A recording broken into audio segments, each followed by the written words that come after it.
Bismillahirrahmanirrahim. Assalamualaikum warahmatullahi wabarakatuh. Alhamdulillahi ala ihsani wa syukru lahu ala taufiqihi wa amtinani. Asyhadu an la ilaha illallah wahdahu la syarika lahu ta'ziman li sya'nihi wa asyhadu anna Muhammadan abduhu wa rasuluhu da'ila ridwanih. Allahumma salli alaihi wa ala alihi wa ashabihi wa ikhwanih. Hadirin dan hadirat yang dirahmati oleh Allah Subhanahu wa taala.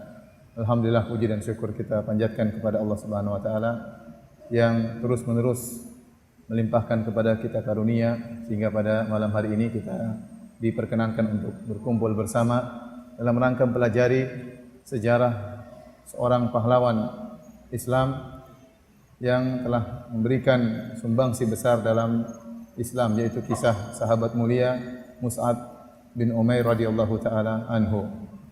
Tidak lupa salawat dan salam semoga senantiasa tercurahkan kepada junjungan kita, suri teladan kita, pemberi syafaat kita Nabi Muhammad sallallahu alaihi wasallam, dan juga kepada keluarganya dan seluruh sahabat beliau. Mempelajari tentang sejarah salafus saleh, orang-orang terdahulu, adalah perkara yang sangat penting. Oleh karenanya Al-Imam Ibnul Jauzi rahimahullahu taala dalam kitabnya Saidul Khatir, beliau berkata, wa aslul usul al-ilmu. Pokok dari perkara-perkara yang pokok adalah ilmu. Wa anfa'ul ulum an-nadharu fi siyari Rasul sallallahu alaihi wasallam wa ashabihi. Dan ilmu yang paling bermanfaat adalah mempelajari sejarah Nabi sallallahu alaihi wasallam dan para sahabatnya. Mempelajari sejarah Nabi dan para sahabatnya. Karena para sahabat adalah generasi terpilih. Sebagaimana perkataan Ibnu Mas'ud, qauman ikhtarahumullah li suhbati nabiyhi. Mereka adalah suatu kaum yang Allah pilih khusus spesial untuk bisa menemani nabinya, yaitu menemani Nabi Muhammad sallallahu alaihi wasallam. Tidak sembarang orang dipilih oleh Allah Subhanahu wa taala. Oleh karenanya pujian terhadap para sahabat dalam Al-Qur'an sangat banyak. Cukup firman Allah Subhanahu wa taala, kuntum khaira ummatin ukhrijat linnas. Kalian adalah umat terbaik yang dikeluarkan bagi manusia, umat terbaik. Didukung oleh sabda Nabi sallallahu alaihi wasallam. Kata Rasulullah sallam, khairun nasi qarni. Sebaik-baik manusia adalah generasiku. Tsummal ladzina yalunahum, kemudian yang setelahnya, tsummal ladzina yalunahum, kemudian generasi setelahnya. Jadi para ulama berdalil dengan hadis ini, kata Nabi, khairun nas, sebaik-baik manusia adalah qarni, generasiku, yaitu para sahabat. Berarti para sahabat adalah generasi terbaik. Lebih baik daripada generasi sahabatnya Nabi Musa, lebih baik daripada generasi sahabatnya Nabi Isa, Al-Hawariyun. Di antara sahabat-sahabat para anbiya, para nabi, maka yang terbaik adalah sahabatnya Nabi Muhammad sallallahu alaihi wasallam. Karena mereka adalah generasi terbaik. Karenanya Al-Hafidz Ibnu Hajar rahimahullahu taala dalam Fathul Bari menyebutkan khilaf di kalangan para ulama. Apakah ada dari tabi'in orang yang lebih baik daripada sahabat?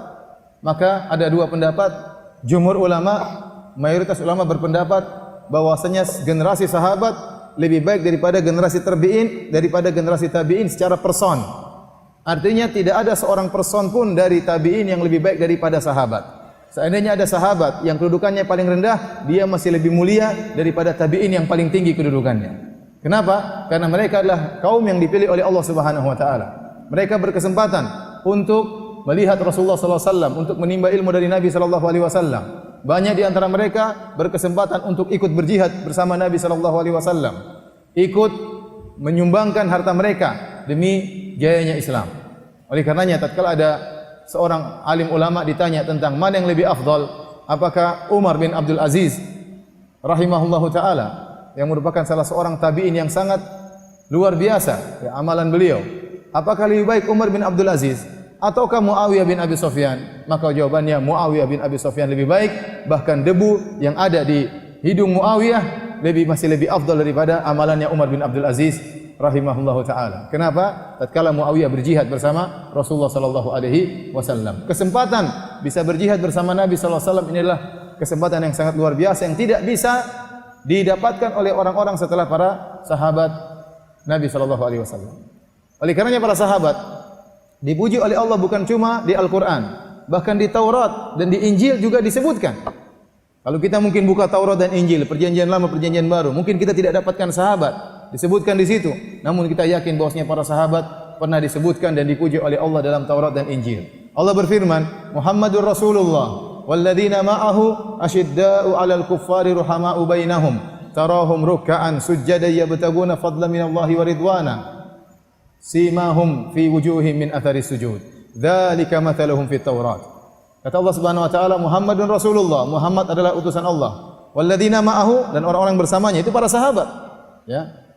Asyidda'u 'alal kuffar ruhama'u bainahum, keras terhadap orang-orang kafir, ruhama'u bainahum, kasih sayang di antara mereka.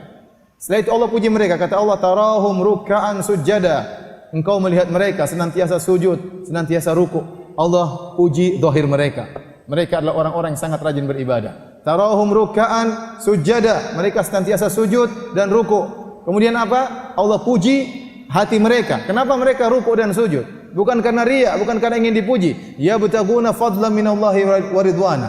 Karena mereka mencari karunia Allah dan mencari keridhaan dari Allah Subhanahu wa taala. Simahum fi wujuhihim min athari sujud. Tanda mereka di wajah mereka nampak bekas sujud. Kata Allah, dzalika mathaluhum fit Taurat. Itulah perumpamaan mereka di Taurat. Jadi mereka disebutkan di Taurat. Kemudian kata Allah, mathaluhum fil Injil, dan perumpamaan para sahabat di Injil. Kazar'in akhraja syata'ahu fa'azarahu fastaghlada fastawa ala suqihi yu'jibu az-zurra'a liyaghidha bihimul kuffar. Adapun perumpamaan para sahabat dalam Injil seperti tanaman yang tumbuh, ditanam, kemudian tumbuh, kemudian keras, kemudian kuat, yang menyenangkan para penanamnya. Itulah perumpamaan para sahabat dalam Injil. Jadi mereka bukan cuma dipuji di Al-Qur'an, dipuji di Taurat, bahkan dipuji di Injil. Ya, oleh karenanya kalau kita mempelajari sejarah para sahabat, kita akan menemukan banyak keajaiban. Hal-hal yang luar biasa yang dilakukan oleh para sahabat. Yang saya katakan seandainya tidak diriwayatkan dengan sanad-sanad yang sahih, kita akan mengatakan cerita-cerita tersebut hanyalah dongeng. Tapi ternyata diriwayatkan dengan sanad-sanad yang sahih. Kisah wala kita yang menegur kita bahwasanya apa yang kita lakukan selama ini tidak ada apa-apanya dibandingkan dengan para sahabat.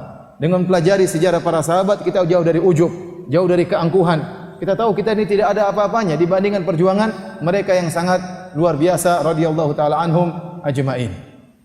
Kita tidak heran mereka beramal luar biasa. Kita tahu bahwasanya guru mereka adalah Muhammad sallallahu alaihi wasallam. Guru mereka adalah Rasulullah sallallahu alaihi wasallam. Hadirin dan hadirat yang dirahmati oleh Allah Subhanahu wa taala, ya. Maka pada kesempatan kali ini kita akan membacakan sirah seorang sahabat yang mulia yang bernama Mus'ab bin Umair radhiyallahu taala anhu. Yang beliau secara singkat kita katakan bahwasanya beliau adalah dahulunya adalah seorang yang sangat kaya raya, pemuda yang sangat ya rapi, yang sangat harum, ya, yang sangat halus, yang sangat lembut, ya. Kemudian sebagian pakaiannya didatangkan dari luar negeri, ya. Sendalnya didatangkan dari Yaman, ya. Kemudian setelah itu dia masuk Islam, maka dia pun diuji sampai akhirnya menjadi sangat miskin, sangat miskin. Dalam satu riwayat dari Abdurrahman bin Auf, annahu utiya bi ta'amin. Suatu hari Abdurrahman bin Auf berpuasa. Kemudian dia didatangkan makanan untuk berbuka. Faqala Abdurrahman, tiba-tiba dia tidak, sebelum berbuka dia berbicara. Dia berkata, Qutila Hamzatu walam najid ma yukaffinuhu wa huwa khairun minni. Sungguhnya Hamzah bin Abdul Muttalib, paman Nabi sallallahu alaihi wasallam, terbunuh dalam perang Uhud dan tidak kita dapatkan kain untuk mengkafankannya. Dia tidak punya kain untuk dikafankan, untuk mengkafankan beliau radhiyallahu anhu. Padahal dia lebih baik daripada aku, kata Abdurrahman bin Auf. Wa qutila Mus'ab bin Umair wa huwa khairun minni. Dan telah terbunuh Mus'ab bin Umair radhiyallahu anhu dalam perang Uhud. Dan dia lebih baik daripada aku. Walam najid ma yukaffinuhu, dan kami tidak mendapati kain untuk bisa mengkafankannya. Tadinya pemuda yang sangat kaya raya, ya, tatkala meninggal dunia tidak ada kain yang cukup untuk mengkafankan beliau, ya. Nanti akan kita sebutkan hadisnya tentang hal ini, ya. Qad usibna ma usibna au qal qad u'tina minha ma u'tina. Adapun kami telah diberikan apa yang telah Allah berikan kepada kami. Artinya mereka, Hamzah bin Abdul Muttalib, Mus'ab bin Umair meninggal di awal-awal Islam di tahun 3 Hijriah. Adapun Abdurrahman bin Auf masih hidup setelah Rasulullah SAW meninggal. Beliau pun masih hidup, dibukakan dunia bagi beliau, maka beliau membandingkan diri beliau dengan Mus'ab bin Umair radhiyallahu taala anhu. Akhirnya beliau pun menangis dan beliau pun pergi, tidak jadi berbuka karena mengingat bagaimana kondisi Mus'ab bin Umair radhiyallahu taala anhu dan Hamzah bin Abdul Muttalib. Baik hadirin dan hadirat yang dirahmati oleh Allah Subhanahu wa taala. Adapun Mus'ab bin Umair radhiyallahu taala anhu, maka tidak disebutkan kapan beliau dilahirkan. Tetapi beliau tatkala meninggal dunia dalam perang Uhud, umur beliau sekitar 40 tahun. Sekitar 40 tahun. Dan perang Uhud terjadi pada tahun 3 Hijriyah. Dari sini bisa diperkirakan bahwasanya Mus'ab bin Umair lahir sekitar 14 tahun setelah lahirnya Nabi sallallahu alaihi wasallam. Jadi dia lebih muda sekitar 14 tahun dari Rasulullah sallallahu alaihi wasallam. Adapun nama beliau adalah Mus'ab bin Umair bin Hashim bin Abdi Manaf bin Abdiddar bin Qusay bin Kilab. Jadi ketemu dengan nasabnya Nabi pada Qusay bin Kilab. Adapun Nabi sallallahu alaihi wasallam Muhammad bin Abdullah bin Abdul Muttalib bin Hashim bin Abdi Manaf bin Qusay bin Kilab. Jadi Rasulullah SAW melalui Abdul Manaf bin Qusay bin Kilab. Adapun Mus'ab bin Umair melalui jalur Abduddar bin Qusay bin Kilab. Jadi Abduddar dan Abdul Manaf ini bersaudara, ya, bersaudara, ya. Kemudian terjadi perselisihan di antara anak-anak mereka, disebutkan dalam sejarah. Akhirnya mereka bersepakat bahwasanya anak-anaknya Abdul Manaf mereka ditugaskan untuk masalah rifadah dan siqayah, yaitu masalah memberi makan kepada jamaah haji dan beri minum kepada jamaah haji. Adapun dari Bani Abduddar, maka mereka diberi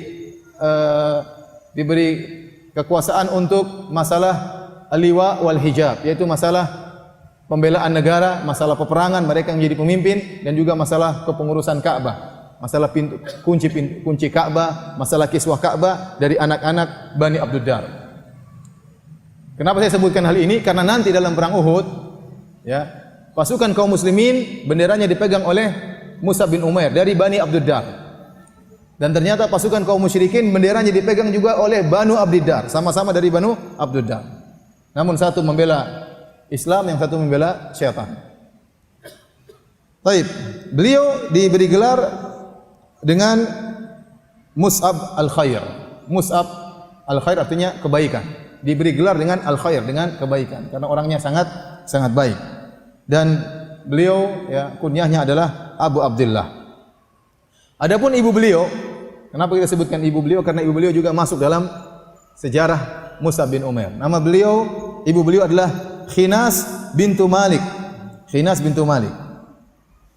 Dan Mus'ab punya saudara seibu, saudara seayah, dan ada saudara kandung. Di antara saudara kandungnya adalah Abu Aziz bin Umair. Abu Aziz bin Umair.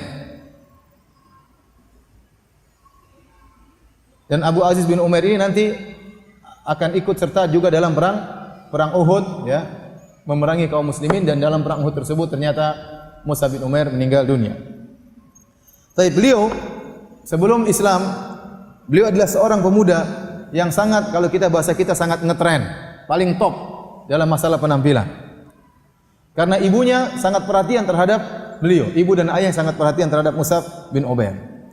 Wa kana yalbasul hadrami minan ni'al. Beliau memakai sendal yang didatangkan dari Hadramaut, dari Yaman. Sendal import kalau istilah kita, ya. Kemudian beliau memakai pakaian yang sangat terindah, pakaian yang sangat halus. Wa kana a'tar ahli Makkah. Beliau adalah orang yang paling harum dari penduduk kota Mekah. Di antara pemuda-pemuda yang paling harum adalah Mus'ab bin Umair radhiyallahu taala anhu. Rasulullah sallallahu alaihi wasallam menyebut tentang Mus'ab bin Umair.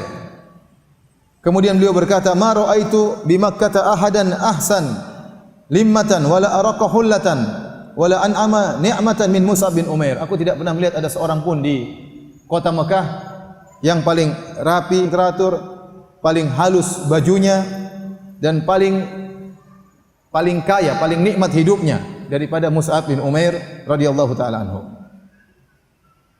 Beliau sangat dimanja oleh kedua orang tua beliau. Sampai akhirnya tatkala beliau masuk Islam, maka seluruh kondisi berubah. Maka beliau suatu hari ketemu dengan Nabi sallallahu alaihi wasallam, dan memakai pakaian bukan lagi pakaian yang halus, tapi memakai pakaian yang terbuat dari ihab. Ihab adalah kulit, ya, kulit dari kambing yang dikeringkan, ya, kemudian disamak, kemudian dijadikan pakaian, dan itulah pakaian yang kasar, ya. Tidak seperti sebelumnya dia memakai pakaian yang sangat lembut, pakaian yang sangat halus. Maka Nabi SAW waktu melihat Mus'ab bin Umair, ya, Rasulullah SAW berkata, "Unzuru ila hadzal ladzi nawwara Allahu qalbahu." Lihatlah kepada orang ini yang telah Allah berikan cahaya bagi hatinya. Laqad ra'aituhu baina abawain yakdhuwanihi bi atyabi ta'am wasyarab. Sungguh aku telah melihat dia dahulunya tinggal di antara kedua orang tuanya yang sangat sayang kepadanya, memberikan makanan terbaik baginya, minuman yang terbaik baginya. Walaqad ra'aitu alaihi hullatan syaraha aw syuriyat bi mi'atay dirham. Sungguh aku pernah melihat dia memakai pakaian atau gaun yang indah yang dibeli dengan harga sekitar 200 dirham.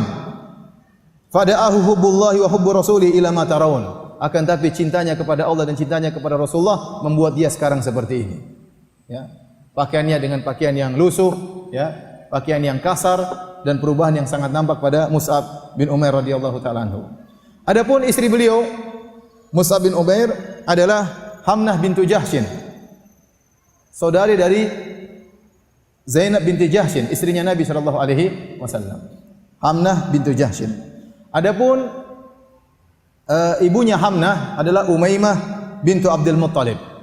Jadi Hamnah binti Jahshin ini punya ibu namanya Umaymah bintu Abdul Muttalib. Umaymah ini adalah tantenya Nabi sallallahu alaihi wasallam. Ya, karena kakek Nabi adalah Abdul Muttalib. Di antara anak-anak Abdul Muttalib ada namanya Umaymah. Ya, Umaymah inilah, ya, adalah saudara dari Hamzah bin Abdul Muttalib. Ya, oleh karenanya nanti dalam perang Uhud disebutkan tatkala dikabarkan kepada Hamnah bintu Jahshin bahwasanya saudaranya meninggal dunia, Abdullah bin Jahshin meninggal dunia dalam perang Uhud, maka dia mengucapkan innalillahi wa inna ilaihi raji'un. Dia memuji Allah Subhanahu wa taala. Kemudian tatkala dikatakan pamannya meninggal, maka dia pun bersabar memuji Allah Subhanahu wa taala. Hamzah bin Abdul Muttalib meninggal, maka dia pun bersabar. Tatkala disebutkan suaminya meninggal, Mus'ab bin Umair, maka dia tidak kuasa, ya, untuk bersedih dan menyatakan kesedihannya. Maka Nabi SAW mengatakan sungguhnya wanita suaminya memiliki kedudukan yang besar pada dirinya. Ya. Artinya apa? Tatkala pamannya meninggal, Hamzah, dia masih bersabar. Kemudian saudara kandungnya meninggal, dia masih bersabar. Tatkala dikabarkan suaminya meninggal, maka dia tidak kuasa, ya, menyampaikan kesedihannya. Taib, hadirin dan hadirat yang dirahmati oleh Allah Subhanahu wa taala. Kita tahu bahwasanya Nabi SAW memulai dakwahnya di kota Mekah, ya. Kemudian Mus'ab bin Umair tidak langsung masuk Islam tatkala itu. Mulailah Nabi SAW berdakwah pelan-pelan secara sembunyi-sembunyi. Kemudian Nabi SAW berdakwah secara terang-terangan, ya. Mulailah sebagian sahabat disiksa, seperti Bilal bin Rabah disiksa oleh Umayyah bin Khalaf, diletakkan batu di atas dadanya, dijemur di bawah terik matahari. Kemudian dipanggil anak-anak untuk mengarak jasadnya, diputar di kota Mekah. Ya. Kemudian seperti Khabbab bin Al-Arad, diambil batu yang panas diletakkan dalam dagingnya sampai batu yang dibakar tadi dipanggang sampai akhirnya, ya, hilang panasnya sementara dagingnya hangus kena batu tersebut, ya. Para sahabat disiksa. Ya. Namun Nabi SAW terus berdakwah dan berdakwah. Dan Nabi SAW mengambil satu tempat markas di kota Mekah namanya Darul Arqam. Rumahnya Al-Arqam bin Abil Arqam. Al-Arqam bin Abil Arqam ini dari kabilah Makhzum, Al-Makhzum, ya. Nabi SAW menjadikan rumahnya sebagai markas untuk berkumpul para sahabat. Mereka masuk dalam rumah tersebut, kemudian didakwahi oleh Rasulullah SAW, diajari oleh Rasulullah SAW. Dan posisi Darul Arqam terletak dekat Sofa. Orang-orang kafir Quraisy tidak menduga kalau rumah tersebut menjadi markasnya kaum muslimin. Kenapa? Karena Al-Arqam bin Abil Arqam satu kabilah dengan Abu Jahal.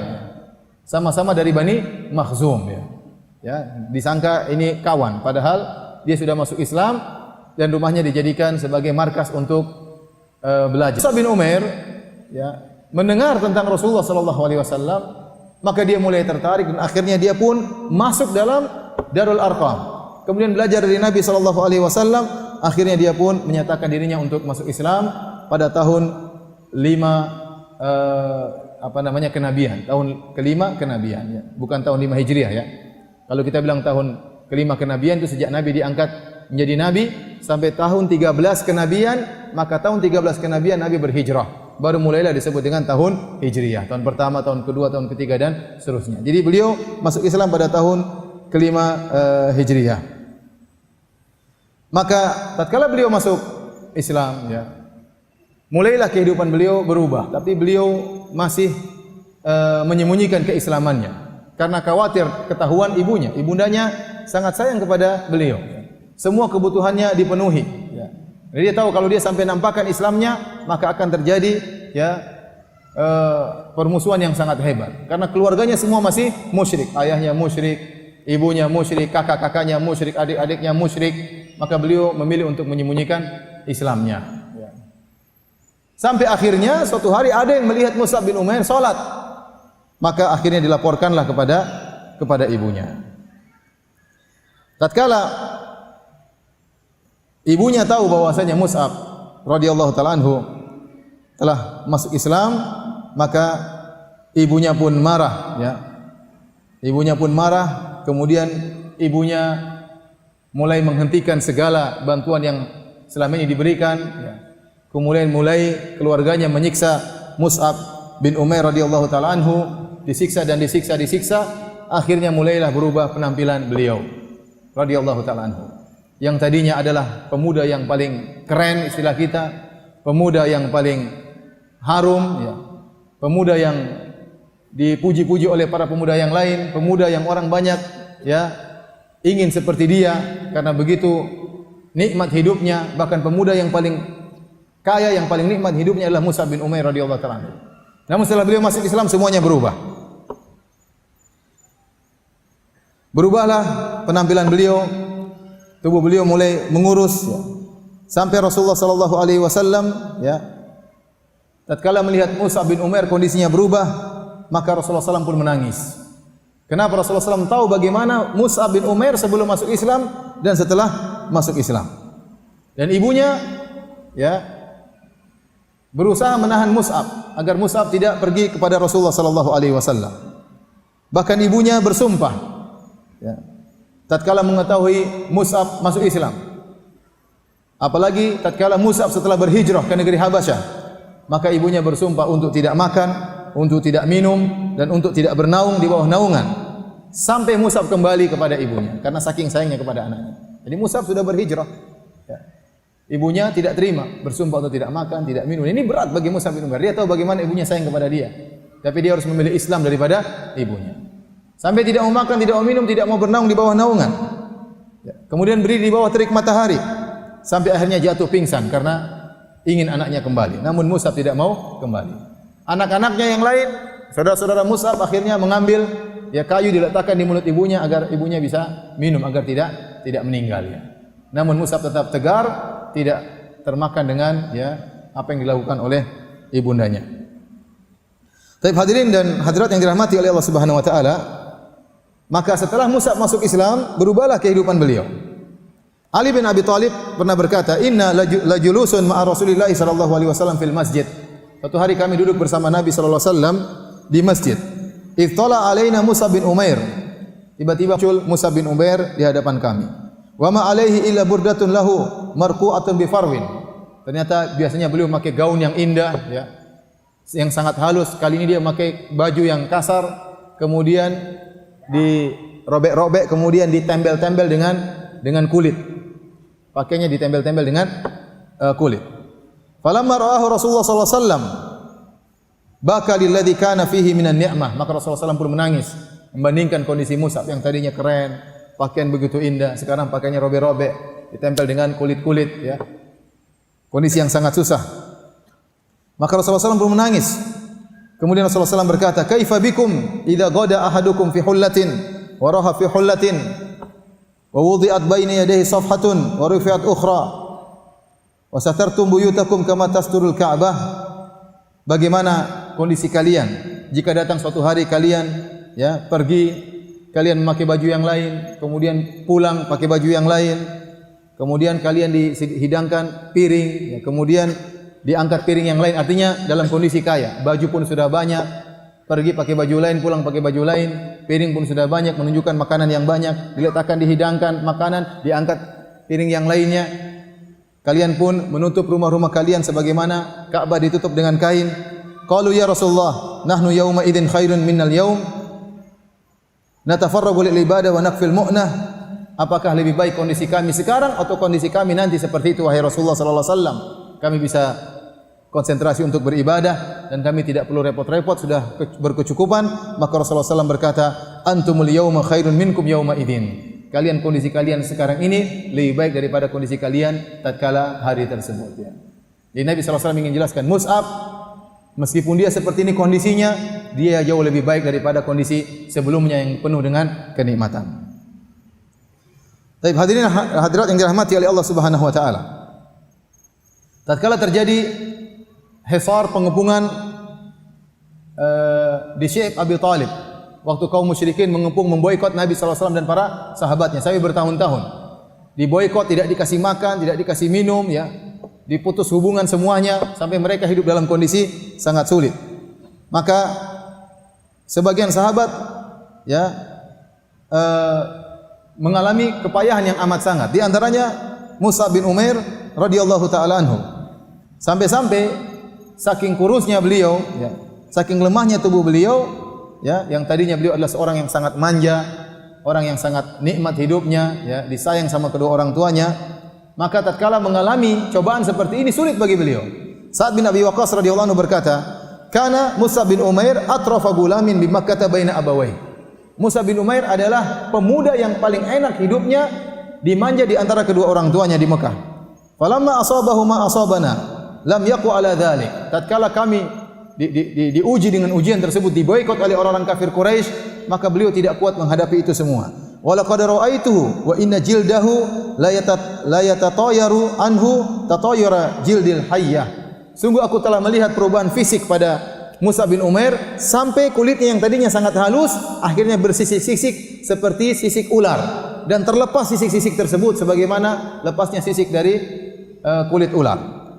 Walaqad ra'aitu yataqatta'u bihi fama yastati'u an yamshi. Dan aku lihat beliau berjalan sampai terbelah, ya, kulitnya, beliau tidak kuat untuk berjalan. Fa na'ridu lahu al-qisiyya thumma nahmiluhu ala awatiqina. Beliau tidak kuat untuk berjalan, maka kami pun mengambil busur untuk memopong beliau radhiyallahu taala anhu. Jadi maksudnya Sa'ad bin Abi Waqqas ingin menceritakan, ya, ujian datang begitu berat kepada Mus'ab bin Umair yang tadinya hidup manja, hidup mewah, hidup nikmat. Tatkala diuji seperti itu dia tidak terbiasa karena biasanya hidupnya dalam kondisi manja. Sehingga berubahlah kondisi tubuh beliau sampai kulitnya bersisik, bahkan tidak kuasa untuk berjalan karena tubuhnya sangat lemah, tidak makan. Hadirin hadirat yang dirahmati Allah Subhanahu wa taala, akhirnya tatkala para sahabat banyak yang disiksa oleh orang-orang kafir Quraisy, maka Nabi SAW memerintahkan para sahabat untuk berhijrah. Dan hijrah yang terjadi di zaman Nabi SAW ada 3. Hijrah pertama ke negeri Habasyah, hijrah kedua ke negeri Habasyah, hijrah ketiga baru ke kota Madinah. Hijrah pertama ke negeri Habasyah juga diikuti oleh Mus'ab bin Umair radhiyallahu taala anhu. Rasulullah SAW berkata kepada para sahabat, "Inna bi ardi al-Habasyah malikan la yuzlamu ahadun indahu. Falhaqu bi biladihi hatta ya'ja'alallahu lakum farajan wa makhrajan mimma antum fihi." Kata Nabi kepada para sahabat, "Wahai para sahabatku, kalian sekarang hidupnya susah, disiksa, diboikot oleh kaum musyrikin, diintimidasi oleh kaum musyrikin. Sungguhnya di negeri Habasyah ada seorang raja. Raja tersebut tidak ada seorang pun diizinkan untuk dizalimi di sisinya. Maka pergilah kalian ke negeri raja tersebut, yaitu negeri Habasyah, sampai Allah memberikan solusi atas apa yang kalian hadapi sekarang." Maka berangkatlah para sahabat untuk berhijrah ke negeri Habasyah. Di antaranya yang ikut serta adalah Mus'ab bin Umair radhiyallahu taala anhu. Beliau sempat berhijrah ke negeri Habasyah. Beliau ditahan oleh ibu beliau. Tatkala waktunya hijrah di malam hari, maka beliau kabur dari rumah beliau, kemudian ikut dengan para sahabat, akhirnya berhijrah ke negeri Habasyah.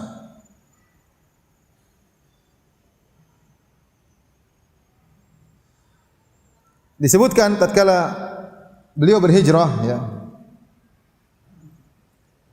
bagaimana para sahabat, ya, mereka berjalan, ya, sampai disebutkan wa kana Mus'ab bin Umair raqiqal bashar. Mus'ab bin Umair kulitnya halus, tidak biasa berjalan jauh. Tidak biasa berjalan jauh. Ya. Kemudian sahabat berkata, "Wala qad ra'aitu rijlaihi yaqturani daman minar riqqah." Dan aku melihat Mus'ab bin Umair waktu berjalan, kakinya mengeluarkan darah karena kakinya sangat halus. Ya. Jadi orang kaya tiba-tiba hidup susah. Itulah Mus'ab bin Umair radhiyallahu taala anhu. Kemudian setelah dari negeri Habasyah terdengar berita bahwasanya kondisi di Mekah sudah membaik. Akhirnya para sahabat yang tadinya berhijrah balik lagi ke kota Mekah. Ternyata kondisi tidak membaik. Mus'ab termasuk yang balik ke kota Mekah. Ya. Kemudian tatkala datang musim haji dan Rasulullah SAW selama musim haji selalu berdakwah di kabilah-kabilah Arab di Mina. Rasulullah SAW datangi, Rasulullah SAW dakwahi. Sampai akhirnya ada utusan dari kaum Ansar dari kota Madinah ingin mengetahui tentang Islam. Maka terjadilah Bai'atul Aqabah al-Ula, ya, di mana mereka membaiat Nabi sallallahu alaihi wasallam di Aqabah, ya, beberapa orang dari penduduk kota Madinah dari suku Aus dan suku Khazraj. Setelah itu mereka pun pulang kota Madinah. Maka Nabi sallallahu alaihi wasallam mengutus Mus'ab bin Umair untuk mendakwahi mereka. Dan disinilah kemuliaan Mus'ab bin Umair radhiyallahu taala anhu. Beliau adalah dai yang pertama yang Nabi kirim ke kota Madinah untuk berdakwah. Sehingga dari sini kita tahu bagaimana kemuliaan Mus'ab bin Umair. Karena penduduk Madinah rata-rata masuk Islam karena dakwanya siapa? Mus'ab bin Umair radhiyallahu anhu. Dia yang berdakwah dengan susah payah, dengan penuh kelembutan, dengan cara beliau. Dan Nabi tidak sembarang pilih orang. Yang Nabi pilih Mus'ab bin Umair. Orang ini Nabi pilih karena Mus'ab bin Umair pertama beliau pintar, cerdas. Belajar dengan Nabi sallallahu alaihi wasallam, banyak hafal ayat-ayat Al-Qur'an. Kemudian beliau adalah orang yang punya pengalaman, sudah pernah jadi orang kaya dan juga pernah jadi orang hidup yang susah. Tentu beliau pandai untuk menghadapi orang-orang yang kaya karena beliau pernah jadi orang kaya. Jadi Nabi tidak pilih sembarang orang, dipilihlah Mus'ab bin Umair. Dikirim ke kota Madinah. Mus'ab berdakwah sampai banyak yang masuk Islam dan Nabi alhamdulillah tinggal datang, ya. Di antaranya menikmati hasil dakwah Mus'ab bin Umair radhiyallahu taala anhu. Jadi terbentuknya negara Islam di kota Madinah dengan penuh, ya, penyambutan yang amat hangat kepada Nabi sallallahu alaihi wasallam, semuanya berkat jasa siapa? Mus'ab bin Umair radhiyallahu taala anhu. Maka Mus'ab bin Umair radhiyallahu anhu pergi ke kota Madinah. Kemudian beliau, ya, mampir atau singgah di rumahnya seorang sahabat yang bernama As'ad bin Zurarah radhiyallahu taala anhu. As'ad bin Zurarah radhiyallahu taala anhu. Maka mulailah beliau berdakwah sedikit demi sedikit mendakwahi kaum Ansar, suku Aus dan suku Khazraj. Di antaranya yang beliau dakwahi, ya, adalah Sa'ad bin Mu'adz radhiyallahu taala anhu. Ya. Sa'ad bin Mu'adz adalah sepupunya As'ad bin Zurarah. Sa'ad bin Mu'adz adalah pimpinan dari suku Aus. Ya. Dan bersama Sa'ad bin Mu'adz ada Usaid bin Hudhair. Usaid bin Hudhair, Sa'ad bin Mu'adz. Dua-duanya adalah pemimpin dari suku Aus. Dan dua-duanya sangat menentang dakwahnya Mus'ab bin Umair radhiyallahu taala anhu. Maka tatkala datang Mus'ab bin Umair berdakwah, kemudian berkumpul orang-orang mulai masuk Islam di seputar Mus'ab bin Umair, maka Sa'ad bin Mu'adz dan Usaid bin Hudhair pun marah tatkala itu. Tatkala itu mereka masih musyrik di atas agama kaum mereka. Maka Sa'ad bin Mu'adz berkata kepada Usaid bin Hudhair, "Intaliq ila hadaini rajulain alladaini qad ataya darana liyusaffiha du'afa'ana fasjurhuma wanhahuma." Wahai Usaid bin Hudhair, pergilah engkau kepada kedua orang ini, yaitu siapa? Mus'ab bin Umair yang ditemani oleh As'ad bin Zurarah. As'ad bin Zurarah penduduk asli kota Madinah yang rumahnya dijadikan tempat singgah oleh Mus'ab bin Umair. Kata Sa'ad bin Mu'adz, wahai Usaid bin Hudhair, pergilah kepada mereka berdua. Mereka datang ke kampung kita, kemudian mereka menipu orang-orang bodoh di antara kita. Larang mereka, suruh mereka pergi, jangan berdakwah di kampung kita. Kalau bukan As'ad bin Zurarah adalah sepupuku, aku yang akan datang langsung. Tapi dia adalah sepupuku, kamu aja yang pergi, larang mereka. Maka akhirnya Usaid bin Hudhair pun mengambil tombaknya, mengambil herbahnya.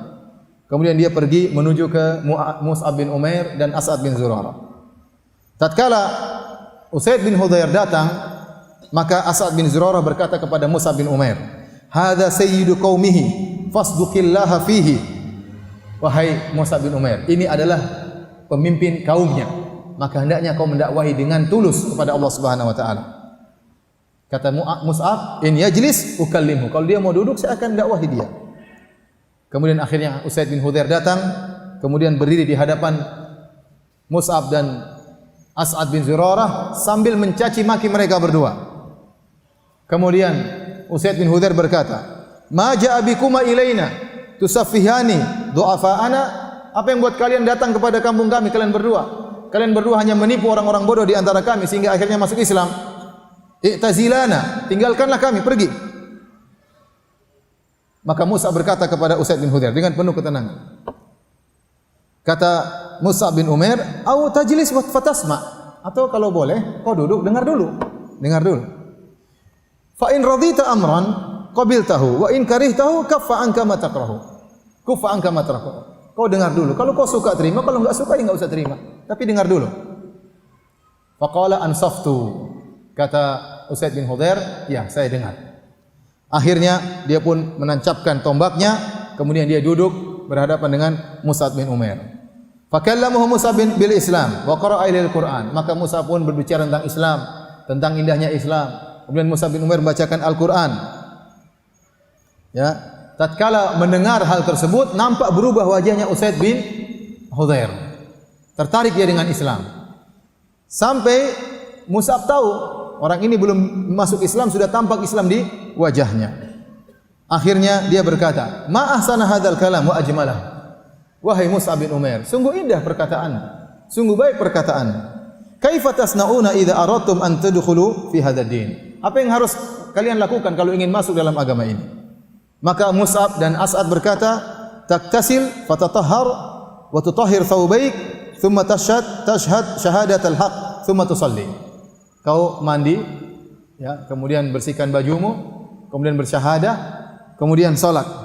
Maka Usaid bin Hudzair pun pergi, kemudian dia mandi, dia bersihkan bajunya, kemudian bertasyahud, bersaksi bahwasanya tidak ada yang berhak disembah kecuali Allah Subhanahu wa taala, kemudian dia salat 2 rakaat. Langsung masuk Islam dengan dakwanya Mus'ab bin Umair. Ya. Kemudian setelah itu dia berkata, "Inna wara'i rajulan, ini taba'akuma lam yatakhallaf anhu ahadun min qaumihi." Di belakang saya ada orang.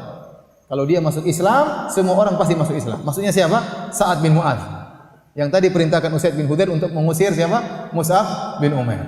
Kalau dia masuk Islam, semuanya akan masuk Islam. Kemudian kata Sa'ad bin Mu'adz, ya. Kata siapa namanya? Usaid bin Hudzair, "Sa'ursiluhu ilaikum al-an." Saya akan utus dia kepada kalian berdua sekarang. Yaitu Sa'ad bin Mu'adz. Kemudian dia pun mengambil tombaknya, dia sudah masuk Islam. Kemudian dia pergi menuju kepada Sa'ad bin Mu'adz dan kaumnya. Waktu itu mereka sedang duduk-duduk, ngobrol-ngobrol. Falamma nadhara ilai Sa'ad bin Mu'adz muqbilan qala ahlifu billah laqad ja'akum Usaid bi ghairil wajhi alladhi dhahaba bihi min indikum. Tatkala Sa'ad bin Mu'adz melihat Usaid bin Hudzair datang menuju dia, dia berkata kepada teman-temannya, "Demi Allah, itu wajah sudah berubah. Itu wajah tadi tidak sama dengan wajah sebelum dia pergi. Sekarang wajahnya sudah berubah." Firasatnya benar, ya. Kemudian tatkala Usaid bin Hudzair berdiri, maka Sa'ad berkata, "Apa yang telah kau lakukan?" Kata Sa'ad bin Mu'adz. Kata Usaid bin Hudzair, "Kallamtu rajulain." Aku telah ngomong dengan 2 orang tersebut. Demi Allah, aku melihat tidak masalah yang ada pada mereka berdua. Tidak ada masalah. Saya telah melarang mereka berdua, tapi tidak ada masalah. Ya. Kemudian dia mengatakan, ya, saya mendengar bahwasanya Bani Harithah telah keluar menuju kepada As'ad bin Zurarah untuk membunuh As'ad bin Zurarah. Jadi antara Bani Al-Ashhal, Abdul Ashhal dengan Bani Harithah ada permusuhan. Dan kita tahu tadi bahwasanya As'ad bin Zurarah, temannya Mus'ab bin Umair, adalah sepupunya siapa? Sa'ad bin Mu'adz. Usaid bin Hudzair berkata, saya dengar suku Bani Harithah keluar ingin membunuh As'ad bin Zurarah. Dia ingin memancing siapa? Sa'ad bin Mu'adz agar pergi ke situ. Karena Sa'ad bin Mu'adz tidak mau pergi bertemu dengan Mus'ab bin Umair. Maka dia bilang, sepupumu mau diserang, mau dibunuh. Akhirnya, ya, Sa'ad bin Mu'adz pun marah. Kemudian dia segera pergi menuju ke tempat As'ad bin Zurarah, sepupunya. Dia membawa tombaknya, ya. Tatkala dia sampai di sana, dia melihat ternyata As'ad bin Zurarah dan Mus'ab bin Umair tenang-tenang saja, berarti dia tahu bahwasanya dia dikibulin ya. Tidak ada masalah. Saya mendengar katanya ternyata tidak ada. Ya. Ternyata tidak ada. Maka kemudian dia berdiri maki-maki mutasyattiman, maki-maki Mus'ab bin Umair dan As'ad bin Zurarah. Kemudian dia berkata kepada As'ad bin Zurarah, "Ya Aba Umamah, amma wallahi laula ma baini wa bainaka minal qarabah ma rumta hadha minni." Wahai As'ad bin Zurarah, kalau bukan kau sepupuku, kau tidak akan melihat sikapku seperti ini. Ataksyana fi dari Nabi manaqra, apa kau mendatangkan orang dengan perkara yang kami benci? Maka As'ad bin Zurarah berkata kepada Mus'ab. As'ad bin Zurarah tidak komentar. Dia bilang kepada Mus'ab, "Mus'ab, ja'aka wallahi sayyidun min wara'ihi min qaumihi. In yattabi'ka la yatakhallaf anka minhum ithnan." Telah datang kepadamu pemimpin kaum. Kalau Usaid bin Hudzair itu masih pemimpin bawahan. Ini super pemimpinnya. Sekarang datang. Kalau dia masuk Islam, tidak ada orang yang tidak akan masuk Islam. Semuanya masuk Islam dari sukunya. Maka lagi emosinya Sa'ad bin Mu'adz, maka Mus'ab bin Umair berkata, "Au taqudu wa tasma'?" Bolehkah kau duduk dan dengar? Sebentar aja duduk dengar. Fa in radita amran raghibta fi qabiltahu. Kalau kau suka, kau ridha dengan apa yang aku sampaikan, terima. Wa in karihtahu azalna anka matraqahu. Kalau kau tidak suka, tinggalkan kami. Dengar dulu. Maka Sa'ad berkata, "Ansaftu." Ya, saya akan dengar. Tsumma raqazal hirba wa jalas. Kemudian ditancapkan tombaknya, kemudian dia duduk mendengarkan. Maka Musa pun mulai berdakwah. Dia sampaikan Islam kepada Sa'ad bin Mu'adz. Dibacakan Al-Qur'anul Karim. Kata mereka berdua, "Wallahi fa'arafna wallahi fi wajhil Islam qabla an yatakallama li ishraqihi wa tasahhulihi." Sebelum dia ngomong, kami sudah tahu dia bakalan masuk Islam. Wajahnya berseri-seri mendengar Al-Quran. Wajahnya berseri-seri mendengar dakwahnya Mus'ab bin Umair. Akhirnya dia berkata, "Kaifa tasna'un idza antum aslamtum wa dakhaltum fi hadzal din?" Apa yang kalian lakukan kalau masuk Islam dan ingin masuk dalam agama ini? Maka mereka berdua jelaskan, engkau mandi, bersuci, sucikan bajumu, kemudian bersyahadah, kemudian salat 2 rakaat.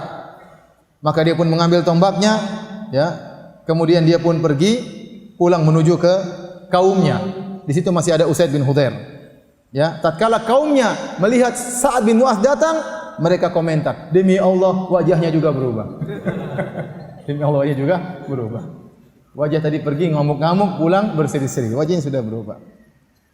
Maka dia ingin mendakwahi mereka, tapi Sa'ad bin Mu'adz mendakwahi dengan cara yang kasar. Beliau berkata, "Ya Bani Abdul Ashhal, wahai anak buahku Bani Abdul Ashhal, kaifa ta'lamuna amri fikum?"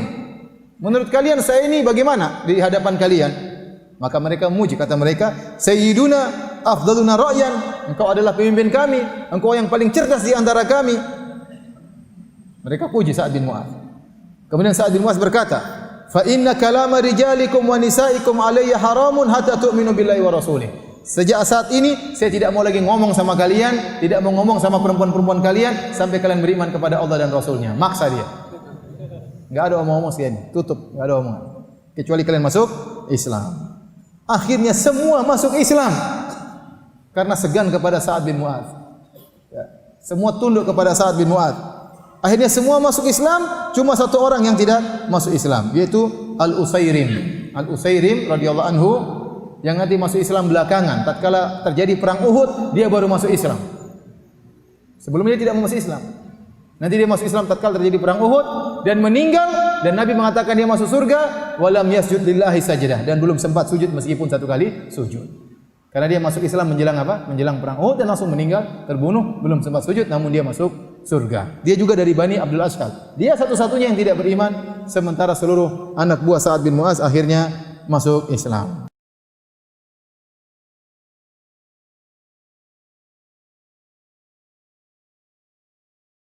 Baik, kita pending tinggal sedikit, insyaallah habis salat Isya kita lanjutkan. Wallahu taala alam bisawab. Bismillahirrahmanirrahim. Alhamdulillah, salatu wassalamu ala Rasulillah wa ala alihi wa sahbihi wa wala. Kita lanjutkan kisah tentang sahabat yang mulia Mus'ab bin Umair radhiyallahu taala anhu. Setelah Mus'ab bin Umair radhiyallahu anhu berdakwah di kota Madinah dan akhirnya banyak yang masuk Islam, akhirnya Mus'ab kembali lagi ke kota Mekah dengan membawa sekitar 70 orang sahabat untuk membaiat Nabi sallallahu alaihi wasallam yang dikenal dengan Bai'atul Aqabah Tsaniyah. Baiat di Aqabah yang kedua yang terjadi tatkala di musim haji. Maka berangkatlah mereka menuju kota Mekah. Waktu sampai di kota Mekah, maka Mus'ab bin Umair langsung menuju ke Nabi sallallahu alaihi wasallam dan dia tentunya tidak mampir kepada ibunya.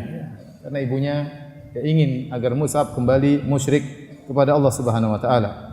Akhirnya sampailah kabar kepada ibunya bahwasanya Mus'ab datang lagi. Ibunya selalu merindukannya. Dia mendengar anaknya Mus'ab bin Umair telah datang ke kota Mekah. Kemudian akhirnya dia pun menyampaikan pesan kepada Mus'ab bin Umair dengan berkata, "Wahai anak yang durhaka, apakah kau datang ke suatu negeri yang ibumu berada di negeri tersebut dan kau tidak bertemu denganku?" Ya. Akhirnya Mus'ab menjawab dengan berkata, "Aku tidak akan bertemu dengan orang yang pertama kali kecuali Rasulullah sallallahu alaihi wasallam." Kemudian dia pun pergi menuju ke ibunya, bertemu dengan ibunya. Kemudian ibunya bertanya, "Wahai putraku, apakah kau masih berada di atas agamamu? Masih saba'ah?" Ya, saba'ah artinya masih keluar dari adat dan tradisi nenek moyangmu. Itu masih dalam kondisi agamanya Muhammad. Maka Mus'ab menjawab, "Ana ala dini Rasulillah sallallahu alaihi wasallam. Huwa al-Islam alladhi radiyallahu li nafsihi wa li rasulih." Aku berada di atas agama Rasulullah sallallahu alaihi wasallam, yaitu agama Islam yang Allah ridhai bagi dirinya dan bagi rasulnya.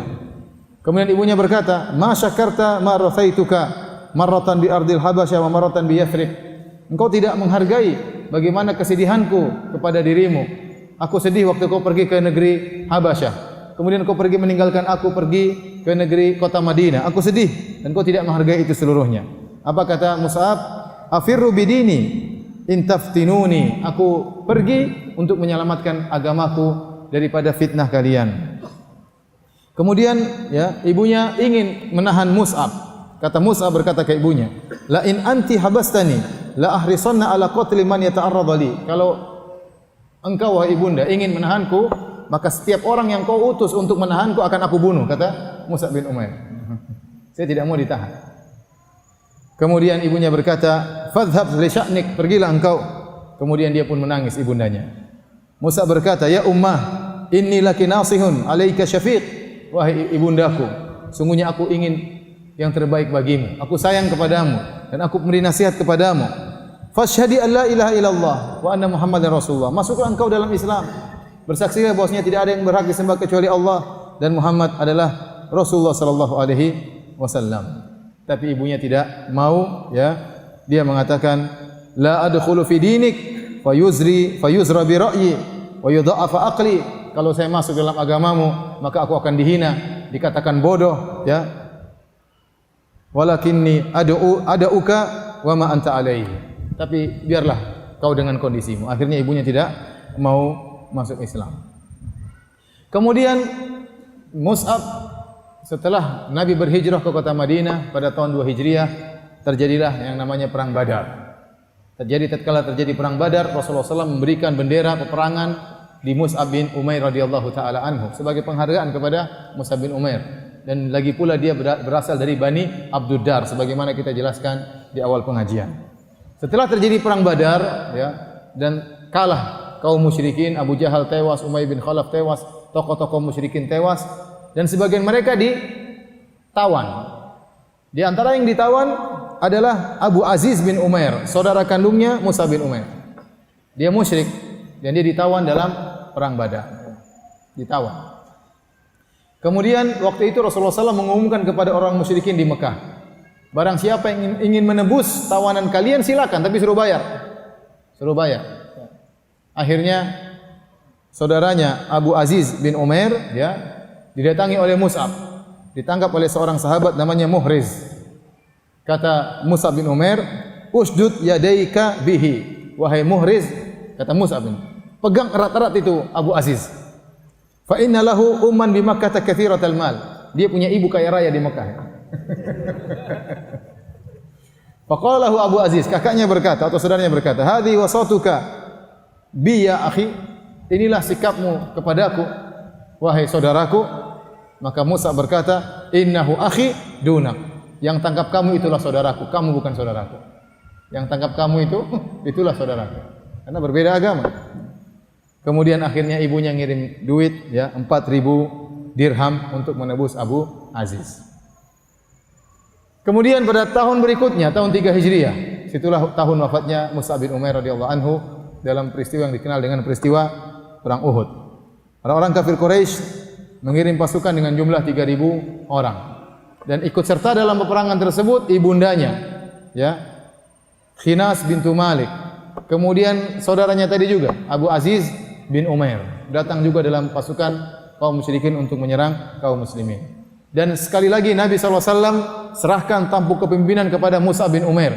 Bendera peperangan dipegang oleh Mus'ab bin Umair dari Bani Abduddar. Sementara bendera kaum musyrikin dipegang oleh dari Bani Abduddar juga. Sama-sama dari Bani Abduddar, sama-sama satu kabilah, tapi satunya muslim, satunya musyrik. Dan kita tahu di awal peperangan maka kaum muslimin menang. Ya. Walaqad sadaqakumullahu wa'adahu idh tahussunahum bi'idnih. Sungguh Allah telah memenuhi janjinya tatkala kalian mengalahkan kaum musyrikin. Maka berjatuhanlah pasukan kaum musyrikin satu demi satu.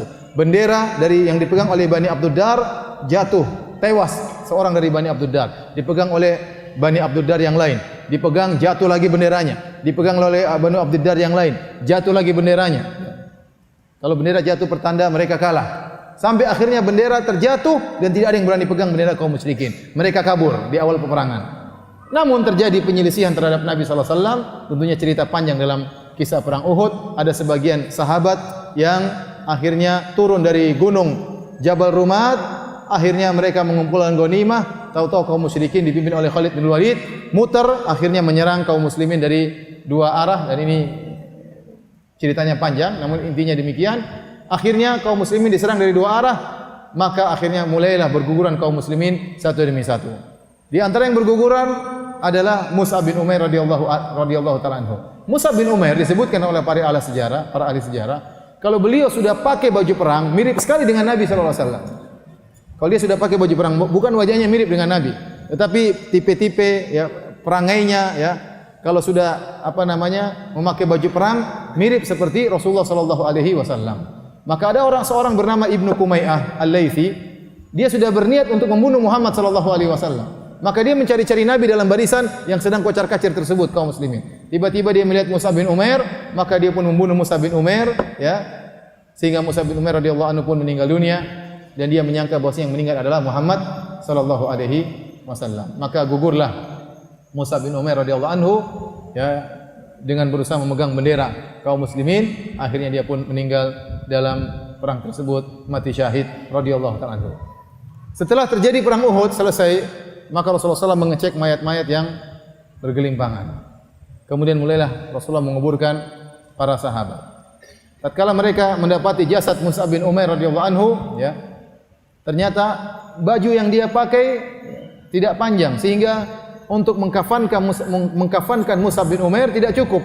Ya, in ghattayna wajahu badat rijlahu. Kalau kami gunakan bajunya untuk menutup kepalanya, nampak kakinya. Padahal kain kafan harus penuh.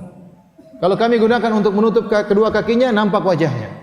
Tidak ada kain tatkala itu untuk mengkafankan Mus'ab bin Umair yang tadinya kaya raya, yang tadinya pemuda paling top di kota Mekah, ya, yang tadinya pemuda paling lembut, pakaiannya impor, sendalnya saja impor, ya. Sekarang kain saja tidak punya untuk mengkafankan Mus'ab bin Umair radhiyallahu taala anhu. Akhirnya Rasulullah SAW menyuruh agar bajunya menutup kepalanya, sementara kakinya diberikan idkhir, semacam tumbuhan sebagai pengganti kain. Baru kemudian beliau dikuburkan di areal peperangan perang Uhud. Oleh karenanya ikhwan dan akhwat, kalau antum pergi ke Madinah, kemudian antum pergi ke kuburan syuhada Uhud, dalam areal kuburan tersebut di tengah-tengah ada kuburan yang agak panjang. Konon disitulah kuburannya Mus'ab bin Umair dan Hamzah bin Abdul Muttalib radhiyallahu taala anhum ajma'in. Dengan demikian maka berakhirlah kisah dari sahabat yang mulia Mus'ab bin Umair radhiyallahu taala anhu. Kisah beliau tidak panjang karena beliau meninggal tatkala perang Uhud pada tahun 3 Hijriah. Berbeda dengan kisah-kisah para sahabat yang lainnya. Kisah mereka panjang karena mereka hidup setelah Rasulullah sallallahu alaihi wasallam, mereka mengalami peristiwa-peristiwa yang lain, mereka meriwayatkan hadis-hadis Nabi sallallahu alaihi wasallam. Adapun Mus'ab bin Umair, meskipun dia tidak meriwayatkan hadis, ya, meskipun ceritanya tidak panjang tapi kita tahu jasanya luar biasa. Ternyata penduduk kota Madinah masuk Islam disebabkan siapa? Mus'ab bin Umair radhiyallahu anhu. Ternyata berdirinya negara Islam di kota Madinah di antaranya berkat jasa siapa? Mus'ab bin Umair radhiyallahu taala anhu. Sehingga kita tidak melupakan kebaikan beliau. Semoga Allah Subhanahu wa taala meninggikan derajat beliau di surga dan semoga kita dikumpulkan bersama para sahabat Nabi sallallahu alaihi wasallam. Mereka telah berlalu, kita lihat bagaimana pengorbanan mereka. Ya, harta mereka korbankan, jiwa mereka korbankan bagi Islam. Ya, tinggal kita bertanya apa yang telah kita korbankan untuk Islam ini. Kita berkorban untuk Islam tapi sebenarnya untuk diri kita sendiri sebagai bekal kita di akhirat kelak. Wallahu taala alam bisawab. Kalau ada yang bertanya, saya persilahkan.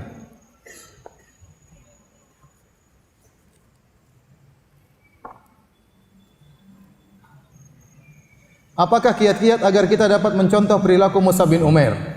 Ya susah ya, harus kaya dulu baru miskin mendadak ya. Tapi yang saya menakjubkan dari kisah Mus'ab bin Umair, beliau kaya luar biasa, pemuda paling top, paling nyentrik, paling keren lah. Tahu-tahu menjadi paling miskin ya. Tapi beliau tidak mengeluh sama sekali. Tadi disebutkan sebagian sahabat melihat sahabat melihat Mus'ab bin Umair, Nabi melihat Mus'ab bin Umair menangis. Ya. Mus'ab bin Umair santai-santai saja. Ya bukan santai-santai, maksudnya dia apa? Tidak mengeluh ya. Padahal kulitnya menjadi bersisik sampai lepas-lepas seperti sisiknya ular ya. Sampai berjalan kakinya berdarah karena saking lembutnya kaki beliau radhiyallahu taala anhu, tapi beliau tidak pernah mengeluh. Oleh karenanya ikhwan, terkadang seorang tatkala berhijrah diuji memang, diuji ya. Kalau seorang meninggalkan kemaksiatan, meninggalkan dunia hitamnya, terkadang dia diuji, tapi sabarlah. Kita ingat bagaimana Mus'ab bin Umair radhiyallahu taala anhu diuji. Ya, kita tidak ingin diuji oleh Allah, tapi ujian pasti datang. Ujian pasti datang, itu sudah janji Allah Subhanahu wa taala. Tatkala kita membaca sejarah seperti ini, kita tahu bahwasanya kita harus bersabar ya untuk meraih kejayaan, untuk meraih derajat yang tinggi di surga. Kita harus bersabar sebagaimana sabarnya Mus'ab bin Umair radhiyallahu taala anhu. Apa yang lebih utama untuk dipelajari? Sirah Nabi atau sirah sahabat? Tentunya yang utama adalah sirah Nabi sallallahu alaihi wasallam. Sirah Nabi sallallahu alaihi wasallam. Saya ada kajian sirah di beberapa tempat, di antaranya di Masjid Islamic Center Bekasi setiap hari Kamis, kemudian juga ada kajian sirah di di Masjid Emerald di Bintaro ya. Sebulan sekali juga tentang sirah Nabi sallallahu alaihi wasallam dan di tempat-tempat yang lain ya. Sirah Nabi tentunya lebih utama dan faedahnya lebih banyak ya. Tetapi sirah sahabat juga tidak kalah penting. Ya, karena para sahabatlah yang menerapkan ajaran-ajaran Rasulullah sallallahu alaihi wasallam. Kita belajar sirah gurunya dan kita belajar sirah murid-muridnya. Dua-duanya menakjubkan. Tetapi tentu yang lebih utama adalah sirah Nabi Muhammad sallallahu alaihi wasallam. Ustaz, apa materi dakwah yang disampaikan Mus'ab radhiyallahu anhu sehingga penduduk Madinah tertarik dengan cepat masuk Islam? Saya rasa ya bukan sekedar materinya ya. Tentunya Al-Qur'an. Mus'ab disebutkan dia baca Al-Qur'an. Ya. Yang kita tahu orang-orang Arab benar-benar tahu Al-Quran itu sangat indah karena mereka ahli bahasa, mereka ahli balaghah dan mereka tahu Al-Quran ini bukan karangan manusia. Sehingga ini mempermudah Mus'ab untuk berdakwah. Selain disertai dengan kelembutan, dengan keikhlasan. Makanya tadi waktu datang Usaid bin Hudzair, apa kata As'ad bin Zurarah kepada Mus'ab bin Umair? Wahai Mus'ab bin Umair, telah datang pemimpin suatu kaum. Usduqillah. Ikhlaslah engkau kepada Allah dalam mendakwahinya. Jadi perbaiki niat yang paling utama. Jadi diingatkan oleh As'ad bin Zurarah agar Mus'ab ikhlas kepada Allah. Maka dia ikhlaskan dirinya, dia berdakwah, langsung diterima dakwanya oleh Usaid bin Hudzair. Tentunya dengan cara yang lemah lembut dan saya sangat yakin Mus'ab bin Umair adalah orang yang pandai berinteraksi. Pandai berinteraksi dengan orang kaya, dengan orang miskin karena dia pernah kaya raya. Dan dia juga pernah miskin. Sehingga dia tahu bagaimana kondisi orang kaya, bagaimana berhadapan dengan orang kaya. Makanya Nabi tidak sembarang pilih, yang dipilih adalah Mus'ab bin Umair untuk berdakwah di kota Madinah. Adapun materi dakwah tentunya materi tauhid ya, karena yang dihadapi adalah orang musyrikin. Tapi ayat apa yang dibaca tidak dijelaskan dalam riwayat-riwayat. Tidak dijelaskan dalam riwayat-riwayat. Ini tadi pertanyaan, ayat Quran apa yang dibaca oleh Mus'ab untuk mendakwahkan Sa'ad bin Mu'adz? Saya tidak menemukan riwayat tentang ayat apa yang dibaca oleh Mus'ab bin Umair. Tapi secara umum para ulama menyebutkan seorang kalau berdakwah ya, sebutkan ayat dan hadis. Karena itu adalah wahyu dari Allah Subhanahu wa taala. Al-Quran firman Allah Subhanahu Wa Taala, hadis adalah sabda Rasulullah Sallallahu Alaihi Wasallam. Dan itu pengaruhnya luar biasa. Pengaruhnya luar biasa. Orang Islam secara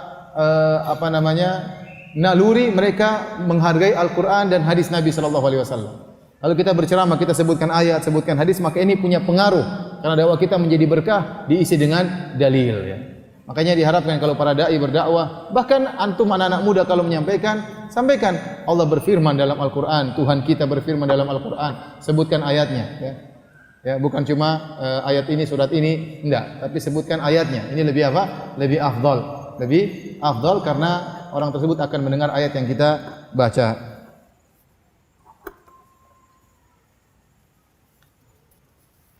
Saya baru berhijrah dan baru mengenal manhaj salaf dan saya yakin dengan manhaj ini. Yang mau saya tanyakan bagaimana kiat-kiat agar bisa istiqomah di atas manhaj salaf. Ya, di antaranya kita terus belajar dan belajar. Ya, bahwasanya agama Islam ini ya banyak harus dipelajari dan terlalu banyak dalil dalam Al-Quran dan Sunnah tentang mulianya orang yang berilmu dan mulianya para penuntut ilmu. Ya. Oleh karenanya Allah Subhanahu Wa Taala ya, menyebutkan dalam Al-Quran, syahidallahu annahu la ilaha illa huwa wal malaikatu wa ulul ilmi qa'iman bil qist, dalam surat Ali Imran. Kata Allah, Allah bersaksi, mempersaksikan bahwasanya tidak ada sembahan yang berhak disembah kecuali Allah. Allah sedang berdalil tentang keesaan Allah dengan persaksian Allah. Wa malaikatuhu wa malaikati, kemudian Allah bersaksi dengan persaksian malaikat. Wa ulul ilmi qa'iman bil qist, dengan juga persaksian para ahli ilmu. Bayangkan Allah menggandengkan persaksian ahli ilmu dengan persaksian malaikat dengan persaksian Allah untuk berhujjah tentang keesaan Allah Subhanahu Wa Taala. Ini menunjukkan keagungan orang-orang yang memiliki ilmu karena dijadikan dalil oleh Allah untuk mempersaksikan sesuatu yang sangat mulia, yaitu keesaan Allah Subhanahu Wa Taala. Allah berfirman, "Qul hal yastawi alladziina ya'lamuna wal ladziina la ya'lamun?" Katakanlah, apakah sama antara orang berilmu dengan orang tidak berilmu? Jawabannya tidak sama dalam segala hal. Di dunia tidak sama, cara bermuamalah tidak sama, cara menjalani kehidupan keluarga juga tidak sama, di akhirat juga tidak sama, di alam barzakh juga tidak sama, berbeda. Kalau Allah membedakan antara anjing berilmu dengan anjing yang bahlul, apalagi manusia berilmu dengan manusia yang bahlul. Apa kata Allah Subhanahu Wa Taala? Ya, dalam ayat yang tadi kita dengarkan dibaca oleh imam dalam salat Maghrib, yas'alunaka madza uhilla lahum qul uhilla lakumut thayyibat wa ma 'allamtum minal jawarihi mukallibina tu'allimunahunna mimma 'allamakumullah fakulu mimma amsakna 'alaikum wadhkuru ismallahi 'alaihi. Mereka bertanya kepada engkau apa yang dihalalkan bagi mereka. Katakanlah, dihalalkan bagi kalian perkara-perkara yang baik dan hasil tangkapan anjing yang kalian sudah ajari. Jadi kalau anjing sudah berilmu, kemudian kita bilang bismillah, dia nangkap hewan, hasil buruannya halal. Tapi kalau anjingnya bahlul, nangkap hewan, hasilnya haram. Kalau Allah membedakan antara anjing berilmu dengan anjing yang bodoh, bagaimana lagi dengan manusia berilmu dengan manusia yang tidak berilmu? Maka saya bilang untuk bisa istiqomah di atas manhajus salaf, di antaranya belajar dan jangan lupa diterapkan.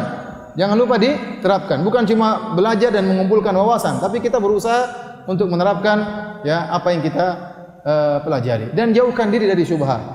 Sekarang ini di media sosial semua bisa didengar. Dahulu orang-orang ya tidak mendengar syubhat-syubhat. Sekarang ada orang yang ragu tentang keberadaan Tuhannya. Kenapa? Karena dia dengar di media sosial, dia dengar orang ateis berbicara, berdalil, akhirnya dia kelemahan ilmunya tertarik dengan syubhat-syubhat mereka. Ngapain ente susahkan diri ente? Enggak usah dengar syubhat-syubhat. Ya, ngaji yang jelas aja, yang jelas-jelas aja belum tentu kita bisa serap dengan baik. Kemudian kita sok-sok mendengar tentang syubhat-syubhat, akhirnya kita pusing sendiri. Akhirnya tidak bisa istiqomah. Dilarang kita mendengar syubhat. Barang siapa yang sengaja mendengarkan syubhat sementara ilmunya lemah, kemudian dia terkena syubhat tersebut, salah sendiri. Salah sendiri. Sebagian orang kena syubhat datang ke Ustaz, saya kena syubhat. Dia datang kena syubhat, lapor sama saya. Ente kenapa dengar syubhat? Ya, masih banyak perkara yang jelas yang perlu kita pelajari. Saya ingin bertanya Ustaz, Mus'ab adalah pemuda yang gaul abis saat itu. Pemuda gaul ya. Allah alam, yang penting dia keren ya. Yang jelas dia bergaul ya. Maksudnya gaul abis itu apa maksudnya? Saya nggak paham. Mungkin keren maksudnya. Gaul banget ya, pakaiannya keren, sendalnya import. Iya benar, dia dulu seperti itu. Mungkin jadi incaran para akhwat tatkala itu. Siapa yang tidak ingin menikah sama Mus'ab bin Umair, lelaki yang sangat ya, spesial, ya, bajunya impor, sendalnya impor, uangnya banyak. Siapa yang tidak kepingin dengan laki tersebut? Tapi kemudian semuanya berubah meninggalkan gaya hidupnya. Ya, pertanyaannya, ada enggak ustaz kiat-kiat untuk ana sebagai pemuda untuk konsisten meninggalkan gaya hidup yang lama? Saya rasa di antara cara yang terbaik adalah membentuk komunitas yang baru.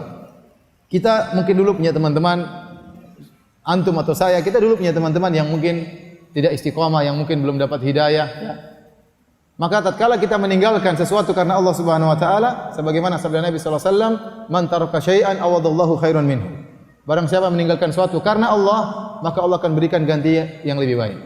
Kalau kita punya teman-teman, tapi kita khawatir teman-teman tersebut bisa membawa kita kembali kepada masa lalu yang kelam, maka tinggalkan mereka, cari teman-teman yang baru. Niscaya Allah akan berikan teman-teman yang lebih baik daripada teman-teman kita yang lama. Jadi cari komunitas yang baik. Makanya saya senang tatkala melihat ada sebagian orang-orang yang bekas pemusik, kemudian mereka bikin komunitas bekas pemusik. Ini bagus. Ini dalam rangka untuk mengkokohkan, ya. Karena kalau tidak dia bisa kembali lagi, ya. Kembali lagi ke masa lalunya, ya. Tahu-tahu bermusik-musik lagi, tahu-tahu joget-joget lagi. Makanya harus ada komunitas yang bisa kita saling misalnya curhat, saling mengingatkan, saling menguatkan, itu sangat penting. Maka bergaul dengan teman-teman yang baik sebagaimana wasiat Nabi sallallahu alaihi wasallam untuk mencari teman yang saleh agar kita bisa dinasihati oleh teman-teman tersebut. Apakah Mus'ab bin Umair punya anak? Iya, beliau punya anak ya, radhiyallahu taala anhu. Demikian, masih ada.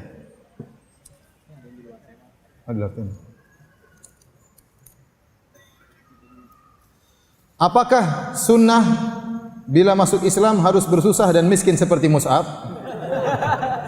Tidak ya. Tidak ya. Mus'ab miskin karena dia bukan ingin miskin tapi terpaksa. Karena dia selama ini didukung oleh orang tuanya yang sangat sayang dan memanjakannya. Tatkala dia masuk Islam maka semuanya diputus. Ya, semua ya pemberian dari orang tuanya diputus. Dia bukan ingin miskin tapi dia terpaksa harus miskin. Jadi kalau kita ingin menjalankan sunnah tidak harus miskin, Betapa banyak orang-orang di atas sunnah dan mereka ya kaya raya. Bukan dalam Al-Quran Allah menyuruh kita berinfak dalam banyak ayat. Wa anfiqu berinfaklah. Nah kalau miskin gimana cara berinfak? Ya. Allah mengatakan berbayarlah zakat, wa atuz zakat, bayarlah zakat. Nah kalau miskin terima zakat bukan bayar zakat. Oleh karenanya Islam tidak menyuruh kita untuk berusaha payah. Ya, kalau kita kaya ya enggak jadi masalah. Orang bisa kaya, bisa nyunah, enggak ada masalah. Tidak ada maksudnya kontradiksi antara sunnah dengan kekayaan. Namun kita perlu ingat, di antara para sahabat ada yang kaya, ada yang miskin, ada yang sedang. Ada sahabat yang kaya seperti siapa tadi? Abdurrahman bin Auf radhiyallahu taala anhu. Makanya waktu dia mau buka puasa, dia ingin ingat Mus'ab, maka dia pun menangis, tidak jadi buka puasa. Karena dia diberi kekayaan oleh Allah Subhanahu wa taala, sementara Mus'ab bin Umair meninggal dunia dalam kondisi tidak memiliki apa-apa. Bahkan kain kafan saja tidak cukup. Ini yang membuat ya Abdurrahman bin Auf menangis ya. Jadi tidak harus menjalankan sunnah, harus miskin itu tidak benar ya. Namun demikian, terkadang kita ingin kaya tetap aja miskin ya. Jadi kita berusaha namun kita menerima takdir Allah Subhanahu wa taala. Kalau ditakdirkan kaya, jadi orang yang berinfak, bantu dakwah, bangun masjid dan yang lain. Kalau miskin ya bersabar. Afwan, ana ingin bertanya, tapi tidak sesuai tema. Ustadz, ana sungguh ingin menikah. Ini suara jomblo ya. Tapi ibu dan bapak sudah berpisah dan keduanya berbeda pendapat. Maksudnya, apakah ana harus mengikuti omongan ibu atau bapak? Mungkin bapaknya melarang, mungkin ibunya membolehkan, atau sebaliknya. Ada khilaf antara bapak dan ibunya. Satu mendukung, satu melarang. Siapa yang harus saya ikuti, ibu atau bapak? Jawabannya, ya, kalau memang benar-benar ingin menikah dan khawatir terjerumus dalam kemaksiatan, maka nikah saja. Ya, apalagi ada khilaf. Nikah saja enggak jadi masalah. Seandainya dua orang tidak setuju, ayah bapak tidak setuju, boleh tetap nikah. Masalah nikah itu untuk menyelamatkan diri kita. Ya, la ta'ata li makhluqin fi ma'siyatil khaliq. Tidak ada ketaatan kepada makhluk dalam rangka bermaksiat kepada Allah. Nah, kalau kita tidak menikah kita bermaksiat gara-gara taat kepada orang tua, enggak boleh hukumnya. Mending kita menikah dan kita cari keridhaan orang tua, sampaikan ayah ibu saya harus menikah. kondisi sangat susah, saya harus menikah. Sampaikan. Kalau ibu tidak setuju, tetap kita boleh menikah dan kita tidak berdosa dan kita tidak durhaka. Tinggal kita bermain cantik bagaimana caranya di kemudian hari ayah dan ibu bisa ridha. Ya. Yang jadi masalah kalau ternyata yang bertanya ini wanita, ya. Karena memang harus disetujui oleh walinya. Ini yang perlu perjuangan. Tapi kalau laki-laki permasalahannya lebih mudah. Ya, barang siapa yang sudah punya penghasilan, yang penting sudah bisa beli motor, yang penting sudah bisa ngontrak rumah, nikah. Ya. Kata Nabi SAW, salasatun hakun 'ala Allahi aunuhum. 3 orang yang Allah pasti menolongnya. Di antaranya an-nakih yuridul afaf, seorang yang menikah karena ingin menjaga dirinya, menjaga kehormatannya. Apalagi di zaman sekarang ini fitnah syahwat di mana-mana. Ya, kita lihat di mana-mana syahwat diumbar. Ya, aurat wanita terbuka di mana-mana, ya. Maka kalau seorang tidak menyelamatkan dirinya, membentengi dirinya dengan pernikahan, khawatir dia terjerumus dalam hal-hal yang haram, ya, terjerumus dalam khayalan-khayalan yang tiada henti-hentinya, dalam hal-hal yang haram. Maka hendaknya dia menikah. Tidak harus kaya raya, tidak harus punya rumah dulu. Kalau nunggu mau nikah punya rumah dulu, mungkin sampai 50 tahun belum nikah-nikah, ya. Kasihan, ya, menderita, ya, bertahun-tahun. Dan para jomblo itu menderita, kasihan. Oleh karenanya saya katakan kepada ikhwan yang bertanya ini, bismillah, selama kalau sudah punya kemampuan, sudah punya penghasilan, sudah bisa sewa rumah, sudah bisa kontrak rumah, nikah. Nikah insyaallah nanti dimudahkan urusannya oleh Allah Subhanahu wa taala.